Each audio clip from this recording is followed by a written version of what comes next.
গত 100 বছর ধরে যে সিন্ডিকেট তৈরি হয়েছে, সকল সিন্ডিকেটকে সমূলে উৎপাদন করা হয়েছে। বিশ্ববিদ্যালয়কে গরম গ্যাস রুম মুক্ত করা হয়েছে।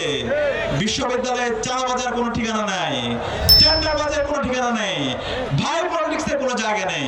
আজকে বিশ্ববিদ্যালয়গুলো এক একটা নলেজ উৎপাদনের হাবে পরিণত হয়েছে।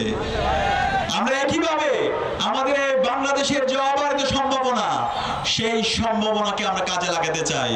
সেই সম্ভাবনাকে যদি আমরা কাজে লাগাতে চাই, যারা এই বাংলাদেশকে ধারণ করে, যারা শহীদদের আকাঙ্ক্ষাকে লালন করে, যারা জুলাইয়ের স্পিরিটকে ধারণ করে, সেই ধরনের মানুষদেরকে আমাদেরকে নির্বাচিত করতে হবে।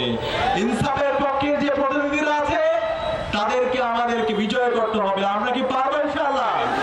ইনশাআল্লাহ আমি বিশ্বাস করি তরুণরা যদি সিদ্ধান্ত নেয়, বাংলাদেশে এমন কেউ নেই তাদেরকে দমায় রাখতে পারবে। তরুণরা যদি শপথবদ্ধ হয়, ইনশাআল্লাহ অবশ্যই ইনসাফ বিজয় হবে, ইনসাফের প্রতিনিধিরা বিজয় হবে। ইনসাফের প্রতীক কি? ইনসাফের প্রতীক কি? ইনসাফের প্রতীক আল্লাহ। তারুণ্যের প্রথম ভোট, তারুণ্যের প্রথম ভোট, তারুণ্যের প্রথম ভোট। আমি আহ্বান করবো, আজকে ইনসাফের প্রতিনিধি, দাঁড়িপাল্লার প্রতিনিধি এখানে মতিউর ভাই আছে।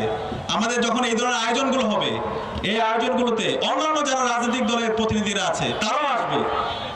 তাদের এই সমাজ নিয়ে তাদের ভাবনা কি, তারা কি করতে চায়, তাদের প্রত্যাশাগুলো বলবে।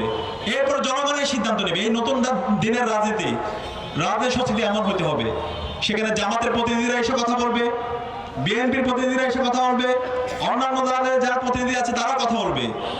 জনগণ ঠিক করবে তারা কাকে নির্বাচিত করবে, এবং জনগণ ভোট করবে না যারা কথা এবং কাজের মধ্যে মিল রাখে না, যারা বিগত সময়ে জনগণের সাথে প্রতারণা করেছে, জনগণ তাদেরকে লাল কার্ড দেখাবে। আমি আশা রাখবো এই যে একটা নতুন ধরনের রাজনৈতিক সংস্কৃতি, সেই রাজনৈতিক সংস্কৃতি বাংলাদেশের সব জায়গায় ছড়িয়ে পড়বে, এবং সে জায়গায় তারুণ্যের যে চিন্তা, তারুণ্যের যে আকাঙ্ক্ষা, সেটাকে অবশ্যই ফোকাস দেওয়া হবে।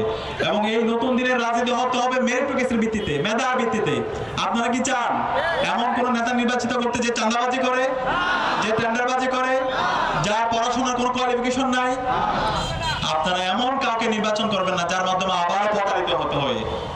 আপনি যদি এমন কাউকে সাময়িক কোন স্বার্থ হাসিলের জন্য আপনার পবিত্র আমানত দেন, তাহলে তার প্রত্যেকটা অপকর্মের দায় আপনাকে নিতে হবে। সুতরাং এটা একটা পবিত্র আমানত, সে আমানতের যথাযথ হক আমাদেরকে আদায় করতে হবে।